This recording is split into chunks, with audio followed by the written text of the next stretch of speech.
कानी कुंडल मोतीहार, दिव्याला पाहून नमस्कार, तिळाचे तेल कापसाची वात, दिवा तेवे देवा पाशी, उजेड पडे विष्णू पाशी, माझा नमस्कार सर्व देव देवतांपाशी. बऱ्याच वर्षापासून माझ्या या घराच्या तुळशी वृंदावनाने दीप ज्योतीचा उजेडच बघितला नव्हता. पण आज प्रसन्न झाली माझ्या घरची ही तुळशी माता. म्हणतात ना की परमेश्वरा स्त्री शिवाय घराला घरपणच येत नाही रे. खरंच खरंच ती प्रचिती आज मला कळाली.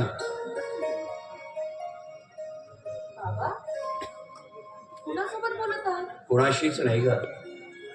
बऱ्याच दिवसापासून माझं अबोल आणि अस्वस्थ झालेल्या मनाशीच बोलत होतो.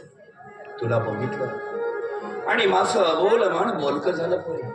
बाबा क्षणातच मला हरभऱ्याच्या झाडावर चढवून नाही, मी हरभऱ्याच्या झाडावर तुला चढवत नाही मुली. आता चढायचं की उतरायचं, चढल्याने आपला फायदा होईल की उतरल्याने हे फक्त तुला ठरवायचं. माझं काय ग, मी पिकला पाण आज न उद्या कधीतरी गळणारच आहे. बाबा असं बोलून माझा दिल खचवू नका. मला याच वटवृक्षाच्या छत्र छायेखाली राहायचं आहे बाबा. आणि आज याच खंगारलेल्या वटवृक्षाला याच वेलीच्या आधाराने उभं राहायचंय पुरी. देशील ना मला आधार? बाबा माझ्याकडून आधाराची अपेक्षा ठेवू नका. तर हक्क गाजवा बाबा, हक्क गाजवा.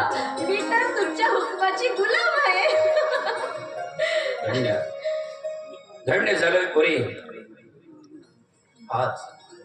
आजपर्यंत मला मुलीची वडे होती, पण त्या परमेश्वराने ती तुझ्या रूपाने भरून काढली ग. तुला माझ्या वैभव बद्दल तर माहितीच आहे. सांभाळून घेशील ग पुरी त्याला. आता या घराची कमाल फक्त तुझ्या हातात आहे. तुझ्या असं माझ्या पुढे हात जोडून दिलेला मुलीचा दर्जा काढून घेऊ नको.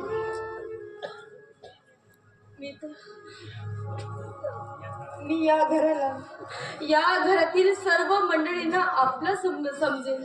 या घराचं गोकुळ करीन बाबा. तुमच्या स्वच्छ प्रतिमेला कसलाही डाग लागू देणार नाही. विश्वास ठेवा माझ्यावर. एवढीच अपेक्षा आहे तुझ्याकडून. आजपर्यंत माझ्या या माळरान बनलेल्या घराला तू आपल्या सहवासाने नंदनवन कर.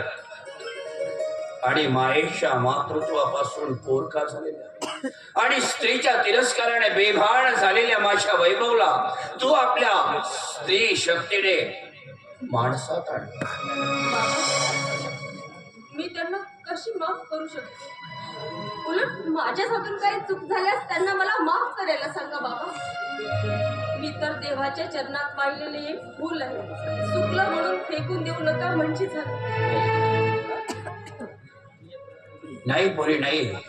अगं मी स्वतः या फुलासाठी माळी बनेन आणि या फुलाला टवटवीत ठेवण्यासाठी सदैव मीच त्याला पाणी घालेन.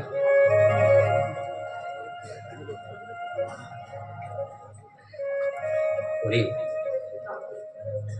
हे घे, या कपाटाच्या चाव्या. त्या कपाटामध्ये दागिने आहेत. तुला वाटते ते दागिने तुझ्या मनाला येतील ते दागिने. बाबा माझा हा एकमेव दागिना सलामत राहिला म्हणजे झालं. मला आणखी दागिने नकोत बाबा. खरंच धन्य झालं परी, धन्य झालं.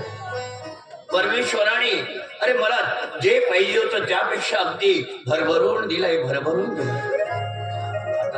आता मी असाच मंदिरात जातो, त्या देवाला साकडं घालतो आणि पेढे वाटतो.